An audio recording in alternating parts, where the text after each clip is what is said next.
graça e a paz do Senhor a todos. É mais uma vez um privilégio estar contigo aqui. Obrigado por abrir as portas da sua casa, mesmo que virtualmente, para receber aqui a palavra do Senhor singela através da Igreja Viver é Cristo, através da minha vida. Eu te agradeço e peço que desde já, você que ainda não se inscreveu no nosso canal, que não curtiu os nossos vídeos, se inscreva, curta a estes vídeos, a todos os vídeos que você tem visto que os ministros da Casa do Senhor têm postado no nosso canal. Acompanhe as nossas redes sociais, porque alguns têm saído no Facebook. Acompanhe o Instagram, nós temos informado muita coisa por ali e é um prazer prestar esse serviço para a obra de Deus. É um prazer estar com vocês, mesmo que virtualmente. Pois bem, irmãos, esse ano de 2020 ele tem sido, no mínimo, desafiador. Nós vimos a Covid, nós passamos ali desde o começo do ano por essa questão da quarentena, a Covid que nos assolou. A gente já viu até nuvens de gafanhoto vindo da Argentina, que não chegou a entrar no Brasil, mas algo mais concreto que nós passamos, casos de racismo extremo, violência policial no Rio de Janeiro, no Brasil, casos de racismo nos Estados Unidos. É uma convulsão social em todo momento, né? E nós olhamos essa situação e eu meditando essa semana vi uma notícia que me chamou a atenção, porque em meio a tanta coisa nesse ano de 2020, eu me deparei com essa notícia que o secretário de saúde, o ex-secretário de saúde do Rio de Janeiro foi exonerado, investigado e preso por desvio de verba na compra de respiradores para hospitais que atenderiam pacientes da Covid. E eu vendo aquilo, eu pensei comigo, até o que leva um ser humano, uma pessoa, a chegar a este ponto, irmão? O que leva uma pessoa a desviar dinheiro de um recurso que pode salvar a vida do seu próximo, de outras pessoas? Quão baixo a humanidade poderia seguir? Quão baixo a humanidade poderia ir? Eu não compreendo alguém que quer tirar vantagem de uma situação dessas. A comoção que nós estamos, mais de 70 mil mortos no Brasil, mais de 1,5 milhão de infectados, tantas pessoas doentes, tantas pessoas padecendo por causa dessa doença, e alguém tenta tirar proveito de riqueza, de enriquecer-se. E eu me pergunto, quando foi que a humanidade chegou a este ponto? E meditando na palavra do Senhor, eu vejo que a humanidade não chegou a este ponto, mas a humanidade sempre esteve neste ponto. A humanidade sempre foi depravada da graça de Deus, a humanidade sempre foi desprendida do amor, sempre foi perversa. E nós vamos ler isso, nós vamos meditar isso em conjunto na palavra do Senhor, no livro de Miqueias, no capítulo 6. Capítulo 6 nós vamos ler do versículo 1 ao versículo 8.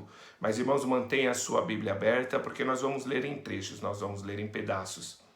E é importante contextualizar para você, antes de nós lermos a palavra, que Miqueias, diferentemente de Isaías ou Elias, ele não era um profeta que estava junto à corte de Israel, junto ao rei de Israel.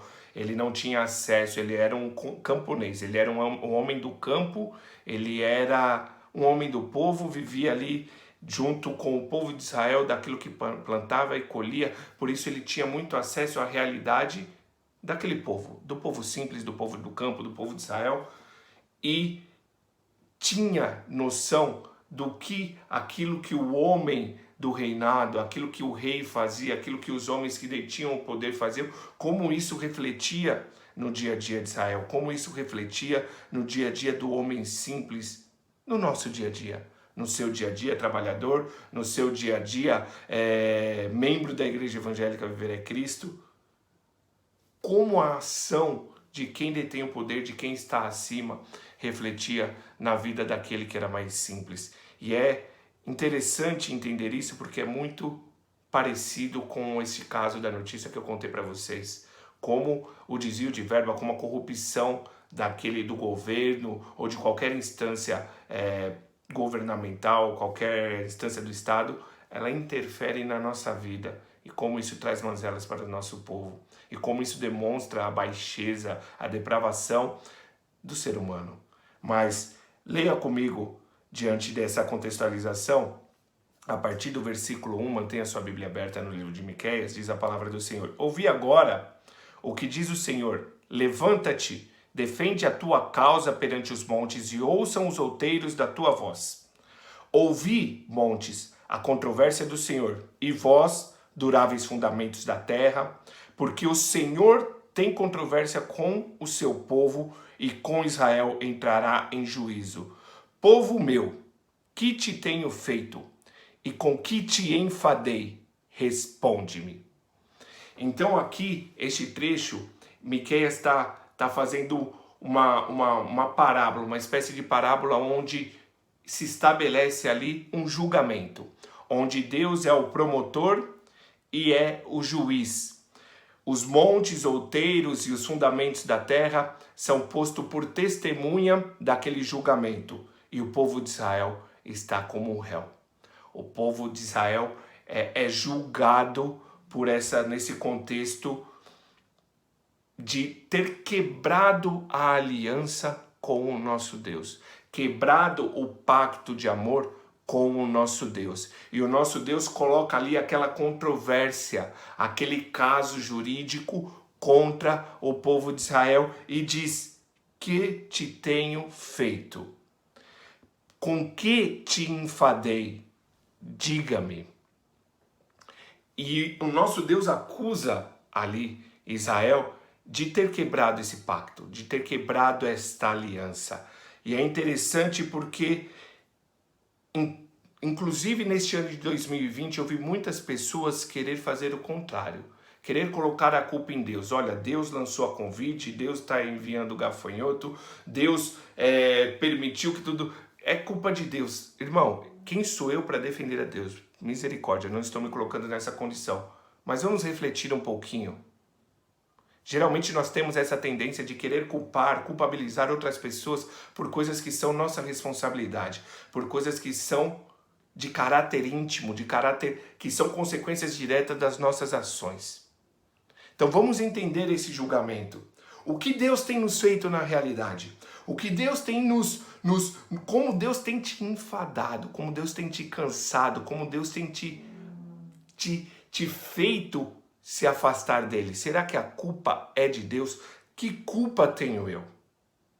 E seguindo aqui na leitura, nós vemos do versículo 4 ao versículo 5, Deus apresenta ali a parte dele. Ele pergunta: o que te tenho feito eu? E ele argumenta que ele manteve a aliança com o seu povo. Ele diz assim, o seguinte no versículo 4 e 5. Pois te fiz sair da terra do Egito e da casa da servidão te remi. E enviei adiante de ti Moisés, Arão e Miriam. Povo meu, lembra-te agora do que maquinou Balaque, rei de Moabe, e do que lhe respondeu Balaão, filho de Beor, e do que aconteceu desde Sitim até Gilgal, para que conheçais os atos de justiça do Senhor. Aqui Deus te perguntou no versículo 3, em que eu tenho te cansado, o que eu tenho te feito, e ele te disse: eu não te tirei do Egito?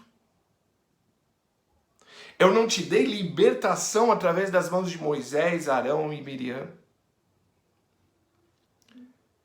Eu não te livrei das mãos de Balaque, o rei de Moabe? Eu não te livrei dos teus amigos, dos teus inimigos e te dei escape? Tudo que eu prometi na aliança contigo, ó Israel, eu cumpri, eu estou fazendo. Tudo que eu fiz para você, ó Brasil, eu cumpri, eu estou cumprindo, eu estou fazendo o meu papel na aliança. Diga-me, em que eu tenho te cansado? Ou até extrapolando até os tempos de Jesus, porque isso é o Antigo Testamento, Deus pode virar para nós e dizer assim: eu não te salvei através da vida de Jesus Cristo? Em que eu tenho culpa em tudo que tem acontecido? Em que eu tenho culpa em tudo que acontece na sua vida? Em que eu tenho culpa nas mazelas, nas doenças, O Senhor é sim o dono de todas as coisas e soberano. Nada acontece sem que seja permissão do nosso Deus. Mas nós temos que ponderar a nossa vida, aquilo que as nossas ações refletem no nosso dia a dia. Não somente individualmente, mas como sociedade. Por que eu digo como sociedade, irmão? Porque nós tendemos, por exemplo, no caso da corrupção, nós tendemos a dizer que a corrupção é algo que está lá em cima no governo, é algo que está lá longe da nossa vida, que o governo é corrupto, o Bolsonaro é corrupto, a Dilma foi corrupta, o Temer foi corrupto, o Lula é corrupto, todo mundo é corrupto, menos eu. E nós esquecemos que todos estes deputados que estão lá, governantes estaduais, prefeitos, presidentes, eles foram colocados lá por nós. E eles nada são do que um extrato da nossa sociedade. Uma sociedade que ela é corrupta, como Israel era corrupto, tinha reis corruptos. Uma sociedade que é corrupta, que não leva em conta a justiça de Deus, ela elegerá ali representantes corruptos. Uma sociedade que é racista criará racismo, perpetuará ali o racismo. Então nós temos que refletir sobre o que nós temos feito, o que nós temos falado, o que nós temos propagado para os nossos filhos. Corrupção, racismo, negligência, tudo isso que está tão em voga nos dias de hoje, irmão, não é exclusivo do nosso governo ou de alguém distante, mas nós temos que refletir.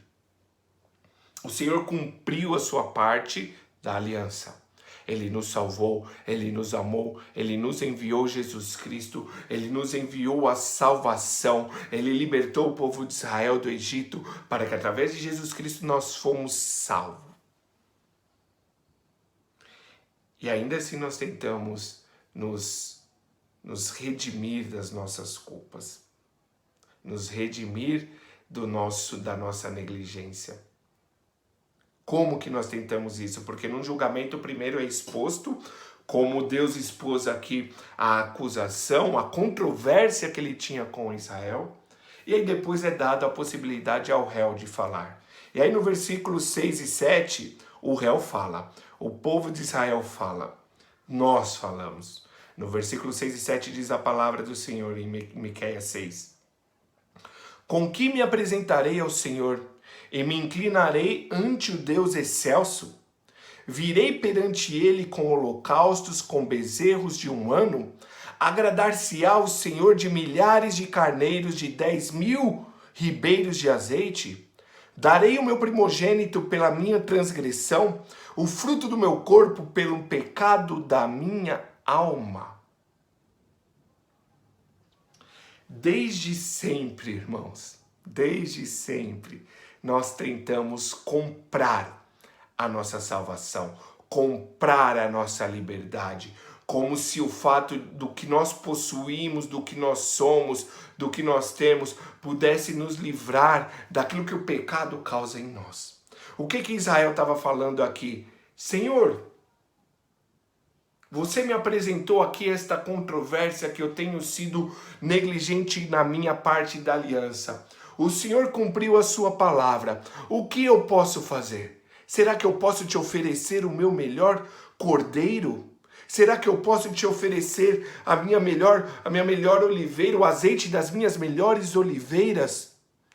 Ou será que o meu pecado é tão grave que eu tenho que te oferecer o meu primogênito?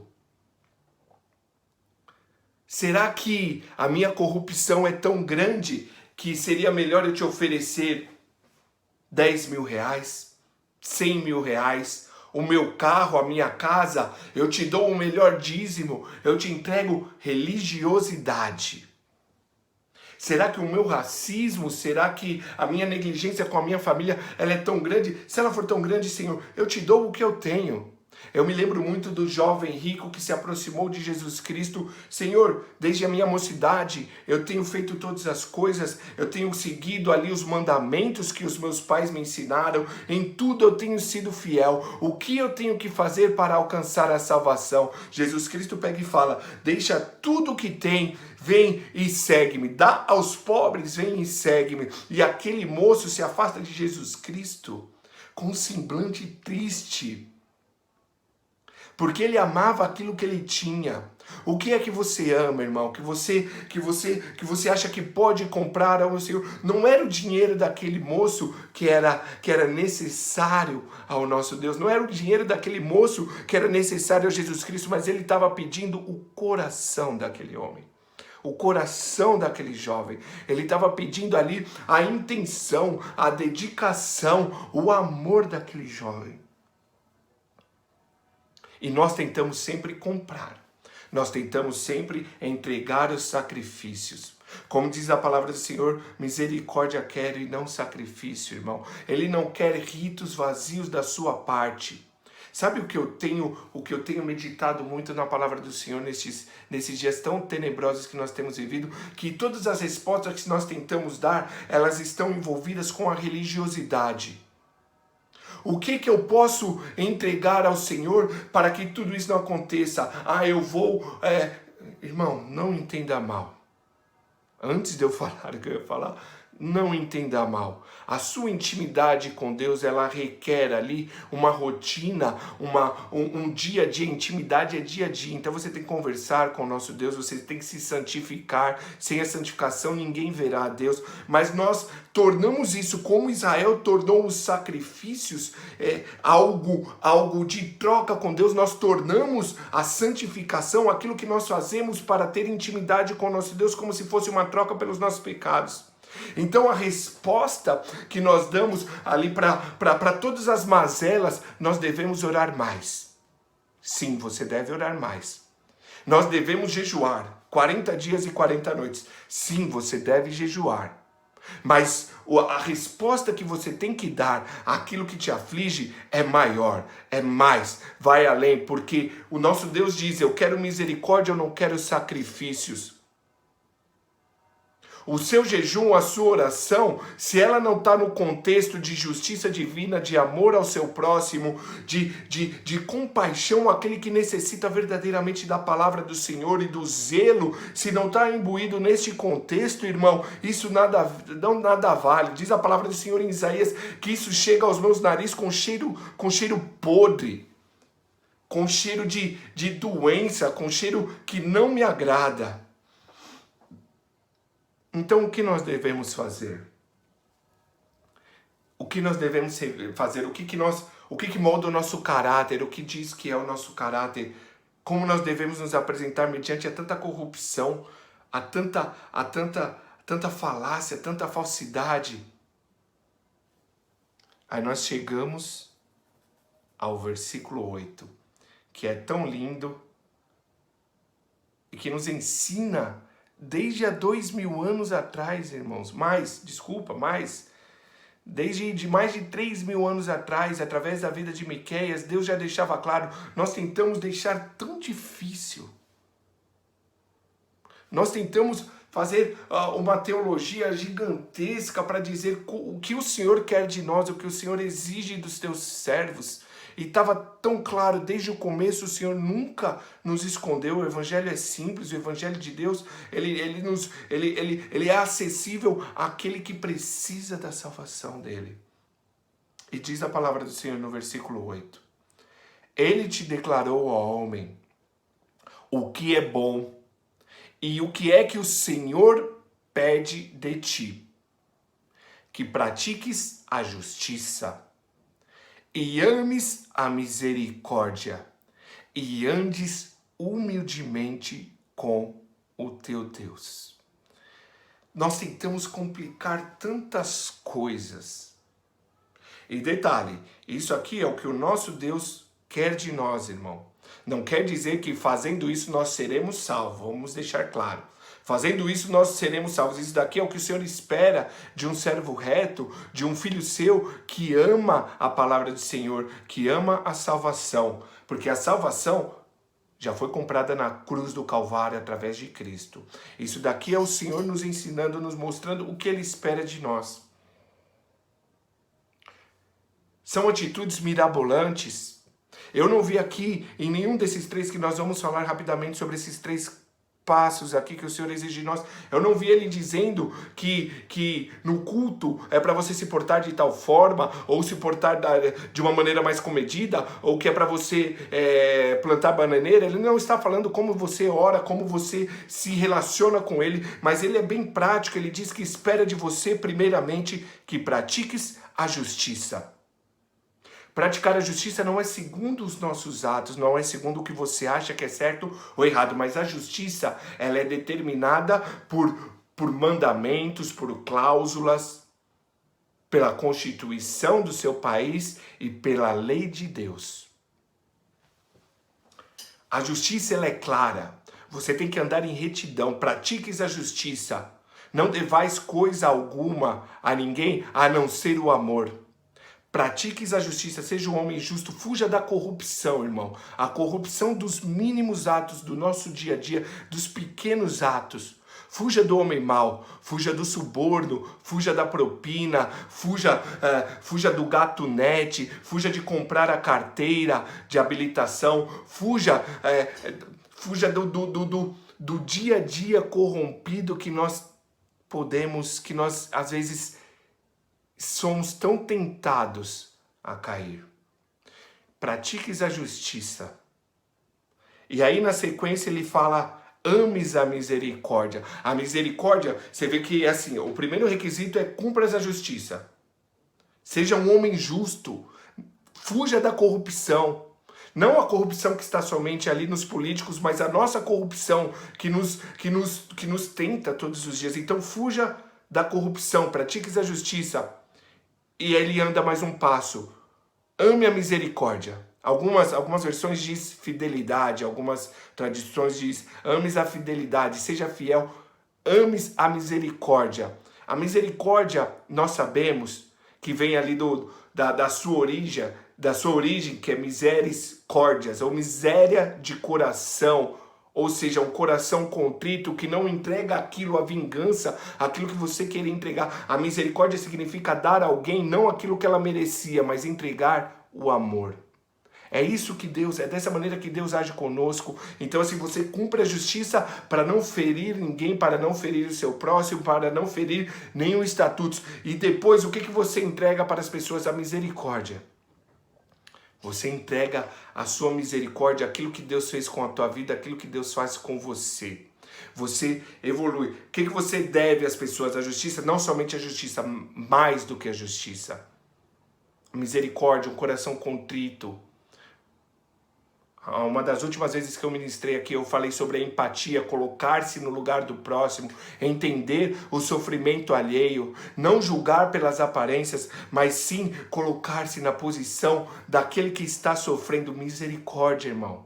Lembre-se que a palavra do Senhor diz que lá em Jeremias e em Mateus também que misericórdia quero. A misericórdia é melhor do que qualquer sacrifício que nós possamos entregar ao nosso Deus.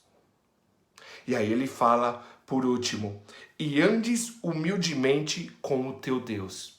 Humildade eu vejo muitas vezes em músicas, dizendo que nós somos humildes, que nós temos que ter humildade, e é muito relativo à pobreza. Humildade não é pobreza, irmão. Humildade é reconhecer que você não é superior a ninguém, que você não é melhor que ninguém, e que todos nós somos semelhantes, e respeitar as diferenças que nós temos.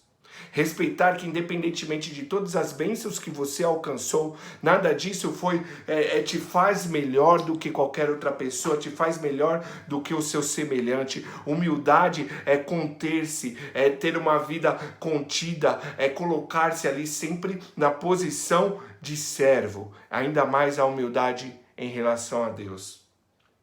Ou seja, o primeiro caso, a justiça, é o que eu entrego para a sociedade. O segundo caso, a misericórdia, é o que eu entrego para o meu próximo. E o terceiro caso, a humildade, é como eu me relaciono com o meu Deus. Porque se eu sou justo e misericordioso, se eu não tiver humildade, a soberba vai crescer no meu coração e eu achar que eu posso fazer algo por mim mesmo. E você sendo cristão, irmão, você tem que reconhecer que todas as dádivas que te alcançam, tudo que te alcança, não é por mérito próprio, é por causa de Deus. Em nenhum desses casos, irmãos, eu vejo a religiosidade estabelecida. Eu não vejo aqui, para se relacionar com o nosso Deus, o que o nosso juiz quer de mim. Eu vou ler de novo o versículo 8 que diz: Ele te declarou ao homem o que é bom e o que o Senhor pede de ti: justiça, misericórdia e humildade. O Senhor pede de ti que você compre o seu pecado ou a sua salvação com um dízimo de 50% ou 100% do seu salário, ou até a entrega do seu filho, como diz aqui no versículo anterior. Será que eu poderia dar o meu primogênito? Não. O nosso Deus já fez isso por você, irmão. Ele só quer que você haja com justiça para com todos, para com a sociedade, com misericórdia para aqueles que te ofendem, e com humildade para que a soberba não cresça no seu coração e você ache que é merecedor de algo. Não. Cristo comprou a salvação por você. Ele não diz, mais uma vez, tá? Você tem que fazer, você tem que jejuar, você tem que orar, mas isso não compra o perdão de Deus. É algo que te leva a santificar-se perante Ele.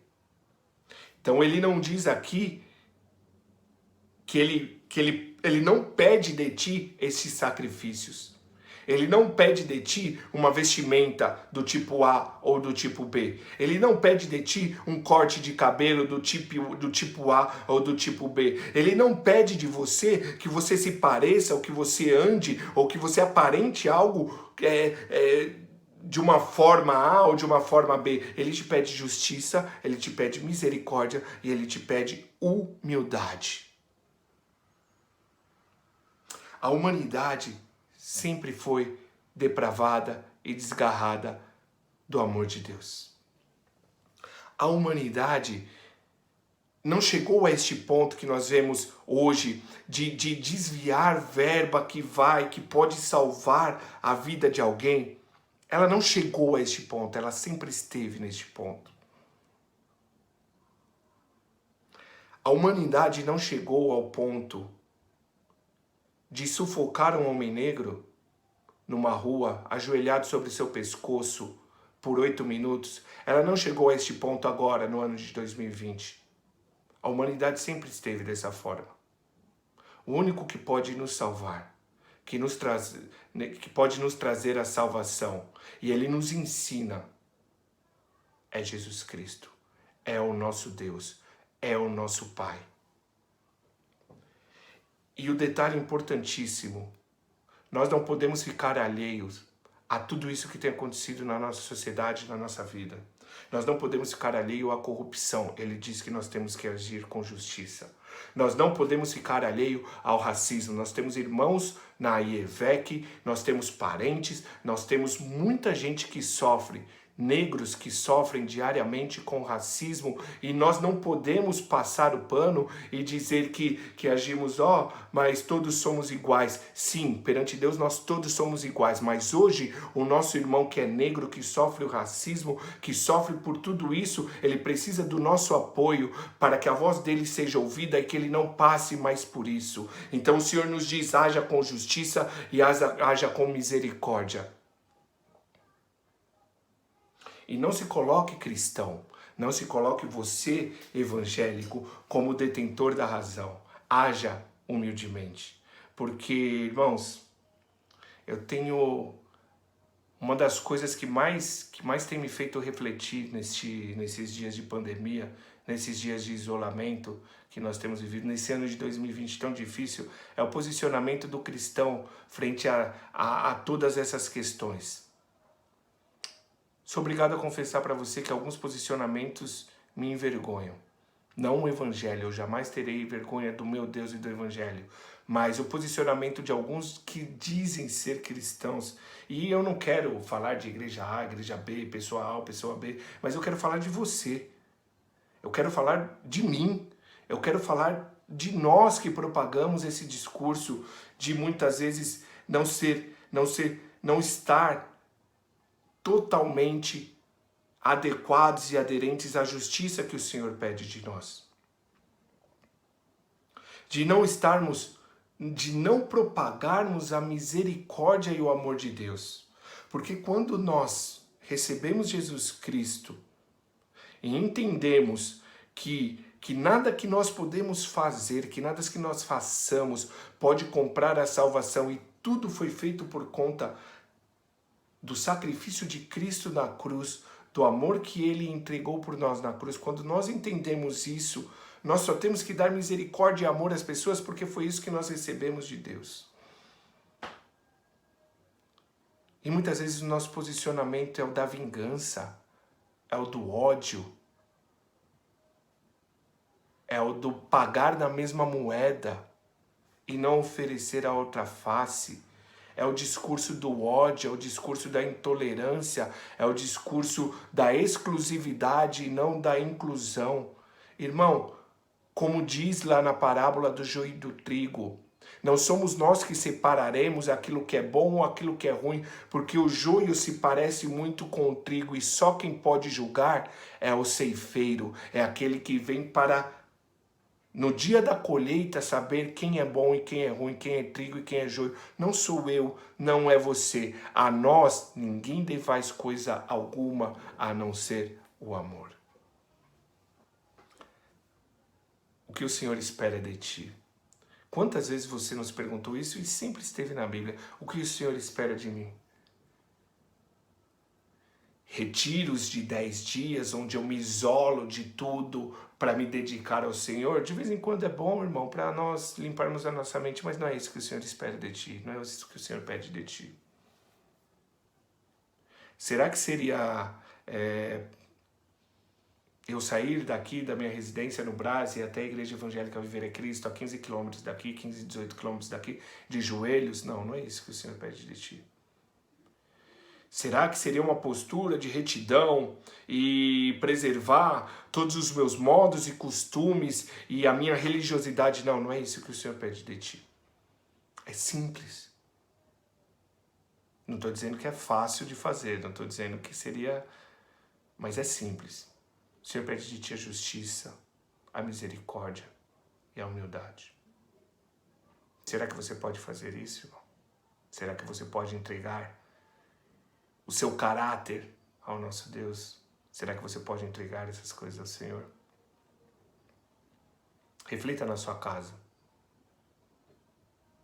Reflita, porque nós somos o sal da terra e a luz do mundo. Nós que devemos fazer a diferença. Nós que devemos entregar e mostrar ao mundo para que ele veio, por que ele vive.